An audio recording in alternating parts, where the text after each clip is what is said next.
Hi everyone, good day. In this video, I'll be teaching you how to hide online status on WhatsApp. Okay, first things first, what you want to do is to open WhatsApp and go to the bottom of the screen. Then, click on Settings in the navigation bar on the right-hand side. In the settings, locate the privacy settings. You can use the search button if you can find it immediately.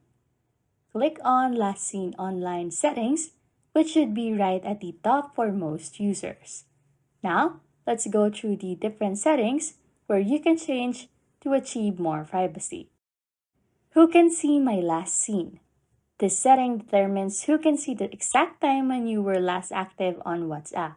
If you don't want anyone to see this information, set it to nobody.